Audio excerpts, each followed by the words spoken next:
തരാറുണ്ട് ഞാൻ. വെട്ടിക്കുറച്ച് റേഷൻ പൊക്കോ. ഇത് 3 കവർ തിന്നില്ലേ? നാളെ വേണമെങ്കിൽ പൊക്കോ. അപ്പൊ നമുക്ക് എന്നാ പ്രശ്നം? കുഞ്ഞി ബിസ്ക്കറ്റ് തീർന്നോ? ബിസ്ക്കറ്റ് തീർന്നോ? ബിസ്ക്കറ്റ് ഒന്നും തിന്നില്ല ഇന്ന്. കളയുവോ ഇനി? കുഞ്ഞൻ ബിസ്ക്കറ്റ് കളയോ? ആവശ്യം എന്നാ കുഞ്ഞ പശുവിന് കൊടുക്കുന്ന പല്ലിട്ടോ? ഇത്രയും കഷ്ട ദാരിദ്ര്യമായ കുഞ്ഞേ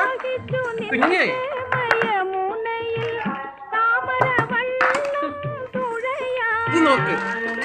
വേറെ വേസ്റ്റ് ആക്കി കളയരുത് കേട്ടോ. വേസ്റ്റ് ആക്കി കളഞ്ഞാൽ തീരുമ്പോ കാലിത്തീറ്റ തിന്നണം കേട്ടോ കുഞ്ഞ. തിന്നുമ്പോ റേഷൻ ഞാൻ വെട്ടിക്കുറച്ച് മുക്കോ 4 കവറിൽ കൂടുതലില്ല ഒരു